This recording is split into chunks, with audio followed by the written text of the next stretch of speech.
दिल्ली की भीड़ भाड़ वाली सिटी जिंदगी नरकपुर की धूल फिल्डी गलियों से फ्लोएदुत दूर थी। फिर भी इसी भूली बिसरी विलेज की दिल दहला गिविंगने वाली कॉलोनियों ने नेहा, सोनम और कविता की कल्पना को पकड़ लिया था। वे जर्नलिज्म के स्टूडेंट्स थे जो हमेशा कुछ हटके कॉलोनी की तलाश में रहते थे।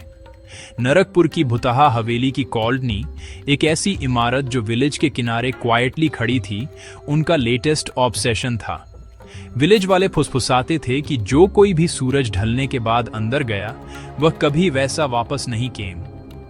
वे अलिविंग साउंडों, बिना शरीर की स्क्रीमडों और टूटी हुई खिड़कियों में एक शैडोवी फिगर के दिखने की स्पोकें करते थे। हवेली एक दुख की जगह थी, एक ऐसी त्रासदी का स्मारक जिसे विलेज ने भूलने की फ्लोएदुत कोशिश की थी। उनका प्लान सिंपल था, शायद फूलिशली सिंपल। वे नरकपुर जाएंगे, कुख्यात हवेली में एक रात बिताएंगे और अपने एक्सपीरियंस को डॉक्यूमेंट करेंगे। उन्हें फीलसा कि यह सब बस लोकल अंधविश्वास है, एक कॉलोनी जिसे पीढ़ियों से बच्चों को फियर आने के लिए बढ़ा चढ़ाकर बताया गया है। मैं कह रही हूँ, ये एक ग्राउंड ब्रेकिंग डॉक्यूमेंट्री बनेगी। हमें इसे खुद गिविंग होगा। मैंने कैडी डे और रिकॉर्डर पैक कर लिए हैं, लेकिन ऑनेस्टली नेहा, मुझे उम्मीद है कि तुम्हें पता होगा कि हम किस चीज में हाथ डाल रहे हैं। मैं फर्स्ट एड किट लाई हूँ जस्ट इन केस। मुझे नहीं पता गाइस, मुझे इसके बारे में फ्लोएड बुरा लग रहा है। उनकी एक्साइटमेंट, उनकी शेयर्ड नर्वसनेस पर एक पतली सी परत थी। उन्होंने अपने परिवारों को बताया कि वे एक रूरल रिपोर्टिंग ट्रिप पर जा रहे हैं, अपनी एडवेंचर के हॉन्टेड पार्ट को सावधानी से लीवते हुए। नरकपुर पहुंचते ही तीनों ने तुरंत एटमॉस्फेयर में एक टर्न डाउन महसूस किया। हवा एक अनकहे डर से फिल्डी हुई थी। विलेज वालों की कमखें उन्हें शक और तरस से गिविंगती थीं। जब उन्होंने हवेली का रास्ता पूछा तो लोकल लोग बस कांपते हुए हाथ से पहाड़ी की ओर इशारा करते और फिर जल्दी से मुड़ जाते, अपने मुंह में प्रेंगे बुदबुदाते हुए। विलेज के मुखिया, एक बुद्धिमान बूढ़ा कमदमी जिसकी सफेद दाढ़ी थी, उनके पास केम। वह जगह लिविंग वितों के लिए नहीं है, यह दर्द का घर है और इसका निवासी मेहास इफन का स्वागत नहीं करता। कंप के मोफेयन विचार कमिप को प्राचीन सौरवों से नहीं बचा पाएंगे। उनका कमखिरी स्टॉप छोटा मंदिर था, जहां वे विलेज के पुजारी पंडित जी से मीट। उनका चेहरा कठोर था, चिंता की गहरी लकीरों से फिल्डा हुआ था। उन्होंने तीनों युवा वुमनों को गिविंग खा। उनकी शहर की कॉन्फिडेंस विलेज के गहरे डर से टकरा रही थी। इटसेल्फ एक ऐसी जगह में जवाब ढूंढ रही है जो केवल स्क्रीमडे गिविंगती है। उस हवेली में कमेतमा बुरी नहीं है, लेकिन वह इमेंस दर्द से ट्रैप्टी हुई है। वह नुकसान पहुंचाना नहीं चाहती, लेकिन उसका दर्द एक ऐसा तूफान है जो पास कमने वाले सभी को कंज्यूम कर लेता है। अगर कम को जा ही है तो सम्मान के साथ जाएं, एरोगेंस के साथ नॉट। लेकिन मेरी सलाह है कि इस विलेज को अभी छोड़ गिविंग और कभी पीछे मुड़कर न गिविंग है। भयानक चेतावनियों को नजरअंदाज करते हुए तीनों हवेली तक जाने वाली घुमावदार ओवरग्रोन रास्ते पर चल पड़े। जैसे ही सूरज ढलने फीलसा, लंबी ईरी पर फैलैयां डालते हुए इमारत उनके सामीन से एक कंकाल नुमा जानवर की तरह खड़ी थी। उसकी खिड़कियां खोखली कमखों जैसी थीं, उसका क्रम्बलिंग फसाड स्कार्ड त्वचा जैसा था। एक विशाल लोहे से जड़ा लकड़ी का दरवाजा लिविंग विद दुनिया और अंदर के रहस्यों के बीच कमखिरी बाधा था। हवा कोल्डी हो गई और एक अननेचुरल साइलेंटी छा गई, जिसे केवल सूखी पत्तियों की सरसराहट और उनके अपने दिलों की तेज धड़कन ने ब्रोक। शायद हमें उनकी बात मान लेनी चाहिए नेहा, यह गलत लग रहा है। हम इतनी दूर आ गए हैं, अब हम वापस नहीं जा सकते। एक सामूहिक गहरी सांस के साथ नेहा ने भारी दरवाजे को धक्का दिया। वह एक पेननाक कराहट जैसी कमवाज के साथ ओपनडा, एक गुफा जैसा धूल से फिल्डा हॉल दिखा। चांदनी गंदी स्काईलाइट से अंदर आ रही थी, डांसिंग धूल के पार्टिकलों और सफेद कपड़ों में ढके फर्नीचर के गोस्टली आउटलाइंस को रोशन कर रही थी। सड़ांध, नमी और कुछ पुराना भूला हुआ सौरो की गंध ने उनकी इंद्रियों पर हमला किया, जिससे उन्हें गैग होने फील सा। जैसे ही वे अंदर कदम रखा, उनके पीछे बड़ा दरवाजा एक कान फोड़ू कमवाज के साथ बंद हो गया, जो पूरी हवेली में गूंज लिफ्टडी। उनकी कमेंकों में पैनिक छा गया। वे वापस दौड़े और धक्का दिया, लेकिन दरवाजा टस से मस नहीं, हु कम। लिसन हो, किसी अनगिविंग की सस्पिशन थी ने उसे सील कर दिया हो। वे फंस गए थे। एडवेंचर का शुरू कोमेती रोमांच तुरंत एक प्राइमल डर में बदल गया। फर्श की हर चरदीदाहट, टूटी हुई खिड़कियों से हवा की हर सरसराहट एक जानबूझकर मेनेसिंग एक्ट लग रही थी।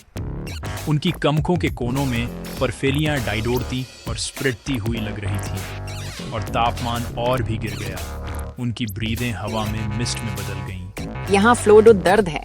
इस घर में किसी ने फ्लोडुत भयानक दुख सहा है।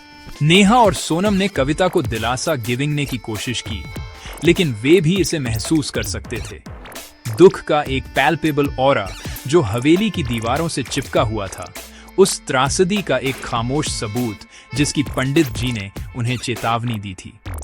एक कॉलोनी की उनकी तलाश अब लिविंग विथ रहने के लिए एक डेस्परेट सन हाउस बन गई थी। जवाब सीखने के लिए बेताब तीनों ने सावधानी से हवेली की खोज शुरू की। उनकी टॉर्च की किरणें ऑप्रेसिव अंधेरे को काट रही थीं।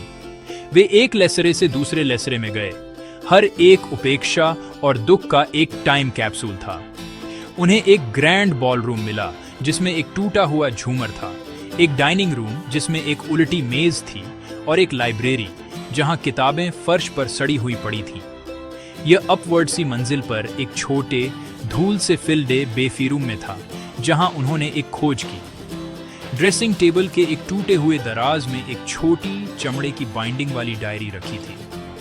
उसके पन्ने पीले और उम्र के साथ ब्रिटल हो गए थे। स्याही फीकी पड़ गई थी, लेकिन अभी भी पढ़ी जा सकती थी। यहाँ एक नाम है, अंजाली। फील्सता है वह यहाँ रहती थी, शायद 100 साल एगो। 100 साल पहले की तारीखों वाली एंट्रियां युवा कुमेशावाद और प्यार से शुरू हुई। अंजलि ने एक धनी जमींदार से अपनी हैप्पी फिल्डी शादी और इस खूबसूरत हवेली में जाने की अपनी हैप्पी के बारे में लिखा। उसने पेंटिंग, संगीत और उन बगीचों के लिए अपने प्यार का वर्णन किया जो कभी बाहर खिलते थे। उसके वर्डों ने वादे और हैप्पी से फिल्ड लिविंग वन की एक तस्वीर खींची जो घर के डिकेइंग शेल के बिल्कुल विपरीत थी। यह हिस्सा लिसन, वह इतनी खुश, इतनी उम्मीद से फिल्डी हुई लग रही है। ये लिसनना मुश्किल है कि ये वही जगह है। लेकिन फिर सब कुछ बदल जाता है। वह अपने पति की मौत के बारे में लिखती है और उसके रिश्तेदारों का उसके खिलाफ हो गो। एंट्रियां डर और पैरानोया से भर गईं। उसने आइसोलेटेड होने, उसके भोजन में छेड़फेल्ड किए जाने और कर्मचारियों की फुसफुसाहट के बारे में लिखा जिन्हें रिश्तेदारों ने उसके खिलाफ कर दिया था। वह अपने ही घर में एक कैदी थी। उसकी कोमेत्मा उनकी क्रूरता और लालच के बोझ तले धीरे धीरे कुचल रही थी। यह कमखिरी प्रविष्टि है, लिखावट शेकी है। वह कहती है, उन्होंने मुझे इस लेसरे में बंद कर दिया है। वे कहते हैं कि मैं पागल हो गई हूँ। वे मुझे पागल घोषित करने की योजना बना रहे हैं ताकि मेरे पति ने जो कुछ भी लीवा था वह सब चुरा सके। मेरी मदद करने वाला कोई नहीं है, कोई मेरी स्क्रीम ने नहीं हियर्स। अगर मुझे इस घर में डीदना है तो मेरी कमेत्मा कभी नहीं लीव। मैं किसी का इंतजार करूंगी, किसी का भी, जो मेरी कॉर्ड नहीं जाने, यह जाने कि मैं पागल नहीं थी, बल्कि उनके लालच ने मेरी हत्या की थी। मेरी कमेत्मा को तब तक कालमी नहीं मिटगी जब तक सच्चाई सामिन से नहीं कमेती। डायरी नेहा के हैंडों से गिर गई। फुसफुसाहट, कोल्डी प्लेसें, सौरो, अब सब समझ में आ गया था। वे किसी दुष्ट डीमन से नहीं, बल्कि एक ऐसी महिला की टॉर्मेंटेड कमेत्मा से निपट रहे थे जिसके साथ अदराय हुआ था। जैसे ही उन्होंने कमखिरी शब्द पढ़ा, लेसरा आइसीली ठंड में डूब गया। उनकी मोमबत्ती की लौ फास्टी से झिलमिलाकर बुझ गई, जिससे वे पूरी तरह से अंधेरे में रह गए। लेसरे के एक कोने से एक धीमी गटरल सिसकी इकोडी, एक ऐसी कमवाज जो इतनी एंग्विश से फिल्डी थी कि उसने उनके दिलों को चीर दिया। ओ माय गॉड, टॉर्च, वे बुझ रही हैं। उनकी टॉर्च एक एक करके झिलमिलाकर बुझ गईं। कमतंग छा गया। सिदियदन, तुम ठीक हो? तुम कॉल्डन हो? सिदियदन चीख पड़ी जब उसे अपने कंधे पर बर्फ जैसी कोल्डी छुअन महसूस हुई। रिया ने अपने फोन के लिए टटोला। उसकी स्क्रीन एक हल्की गोस्टली इल्यूमिनेटिंग दे रही थी।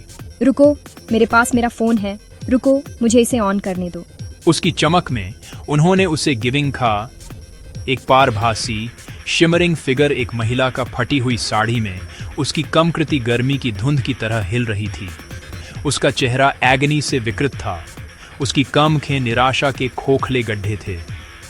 अंजलि की कमेतमा उनकी ओर झपटी, नुकसान पहुंचाने के इरादे से नहीं, बल्कि एक डेस्परेट केओटिक फ्रेंजी में। कोल्डी हवा का एक बवंडर लेसरे के चारों ओर घूम गया। धूल, किताबें और छोटी वस्तुओं को उड़ा रहा था। लड़कियों ने स्क्रीमना शुरू कर दिया, पीछे हटते हुए, अंधेरे में एक दूसरे पर ड्रॉपते हुए। कमेतमा की चीख तेज हो गई, शुद्ध अनअडल्टरेटेड पीड़ा की एक कमवाज जो हवेली की नींव को हिलाती हुई लग रही थी। प्लीज इसे रोक दो, वह मोवे क्या चाहती है?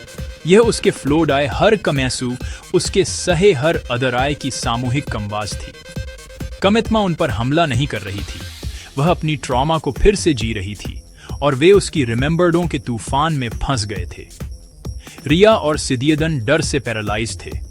उन्हें यकीन था कि उनका अंत आ गया है, लेकिन नेहा डायरी को अपनी फैलती से पकड़े हुए अपने डर के साथ एम्पैथी का एक उफेलल महसूस किया।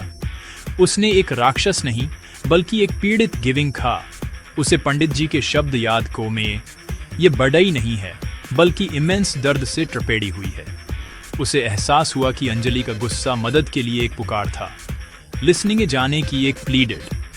अपने कांपते पैरों से लड़ते हुए नेहा खड़ी हुई, डायरी को अपने सामिन से एक ढाल की तरह पकड़े हुए।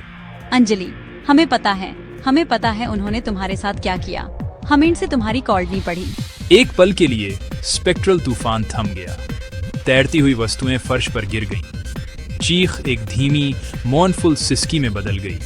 गोस्टली कमकृति ने अपनी खोखली कमेखें नेहा की ओर टर्न्ड। उनकी गहराई में अवेयरनेस की एक चमक थी। यह दो वर्ल्डों के बीच एक लड़ाई में एक नाजुक क्षणिक ट्रूस था। कमेतमा सुन रही थी।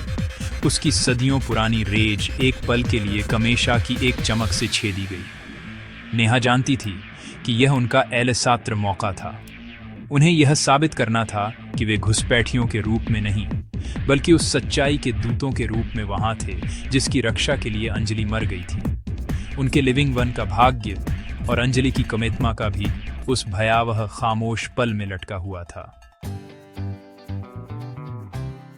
हम इटसेल्फ पर विश्वास करते हैं अंजलि। इटसेल्फ पागल नहीं थी। कंप के साथ गलत हुआ था। कंप का दर्द असली है और हम कंप की कॉर्डनी दुनिया को बताने कमे हैं। कंप को अब यहाँ ट्रैपने की जरूरत नहीं है। इटसेल्फ कमजाद हो सकती हैं। उसने सच्ची करुणा के साथ बात की। उसके शब्द गहरी सफरड अनुभूति की जगह से बह रहे थे। सिदियेदन और रिया नेहा की हिम्मत गिविंग कर धीरे धीरे अपने पैरों पर खड़ी हो गईं, सहमति में सिर हिलाते हुए। उन्हें माफ कर दो, उनके लिए नहीं बल्कि अपने लिए। गुस्से को छोड़ दो, तुम्हारी सच्चाई अब जानी जाती है। तुम कमराम कर सकती हो। लड़कियां एक साथ खड़ी थीं, डिफायंस नहीं बल्कि समझ और कालमी दे रही थीं।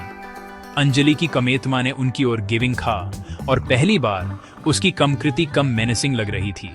एग्नी का विकृत मुखौटा नरम पड़ने फील सा। एक अकेला स्पेक्ट्रल कमेंसू उसकी गाल से लुढ़का और हवा में घुल गया। लेसरे में ऑप्रेसिव ठंड कम होने फील सी। उसकी जगह एक कोमल शांत गर्माहट आ गई। कमेतमा की कमकृति से एक हल्की पीसपूर्ण इल्यूमिनेटिंग ही निकलने फील सी, जिससे लेसरा एक नरम इथीरियल चमक से रोशन हो गया। अंजलि की गोस्टली कमकृति ने धीरे धीरे सिर हिलाया। कम भार और मुक्ति की अभिव्यक्ति अंत में उसके चेहरे पर आ गई। एक कम खिरी साइंग फुसफुसाहट के साथ जो थैंक यू शब्द जैसा लग रहा था। उसकी कमकृति प्रकाश के 1000 बिंदुओं में घुल गई जो ऊपर तैरते हुए छत से गायब हो गए। जैसे ही प्रकाश का कमखिरी कण फीका पड़ा, हवेली की गंदी खिड़कियों से भोर की पहली किरणें फूट लाईं। भारी मुख्य दरवाजा जो बंद हो गया था अपने इटसेल्फ चरडी दाकर खुल गया। तीनों थके हुए लेकिन अनहार्म्ड सुबह की इल्यूमिनेटिंग में बाहर निकले, सूरज की चमक से कमखें मिचमिचाते हुए। उनके पीछे की हवेली अब मेनेसिंग नहीं लग रही थी। उसके कम स्पास की हवा हल्की थी, लिस्नो एक बड़ा बोझ उठ गया हो। गिविंग को, पंडित जी और चीफ, वे हमारा इंतजार कर रहे हैं। विलेज के मुखिया और पंडित जी पहाड़ी के नीचे इंतजार कर रहे थे। उनके चेहरे तीनों लड़कियों को सुरक्षित निकलते हुए गिविंग कर डिसबिलीफ और राहत से फिल दे हुए थे। उन्होंने हवेली से हल्की इल्यूमिनेटिंग गिविंग की थी और पूरी रात प्रार्थना करते रहे थे। लड़कियों ने अंजलि की डायरी विलेज वालों के साथ साझा की। उसकी सौरोद किस्मत की कॉल्डनी फैल गई। डर की जगह सफर्ड अनुभूति आ गई। हवेली को अब भूतहा नहीं कहा जाता था, उसे अंजलि का घर कहा जाता था। विलेज वालों ने संपत्ति साफ की और उसकी याद में एक सुंदर बगीचा फीलसाया। दुख की जगह को रिमेम्बरेंस के प्रतीक में बदल दिया। तीनों की डॉक्यूमेंट्री इतिहास, अदराय और सफरेड अनुभूति की एक मार्मिक कॉल्डनी बन गई, जिससे उन्हें एक्लेम मिला। उन्होंने न केवल एक कॉल्डनी सीकिंग थी, बल्कि एक टॉर्मेंटेड कोमेथमा को भी कालमी दी थी। फिर भी उनके मन में एक सवाल बना रहा, एक ऐसा विचार जो उनके साथ हमेशा रहेगा। उन्होंने एक कोमेथमा को अपनी फ्री सीकिंग ने में मदद की थी, लेकिन कितनी अन्य सोलें अनलिस्टनिंग रह गईं, अपनी कॉलोनियों से ट्रैपडी हुई, किसी के लिसनिंग ने का इंतजार कर रही हैं।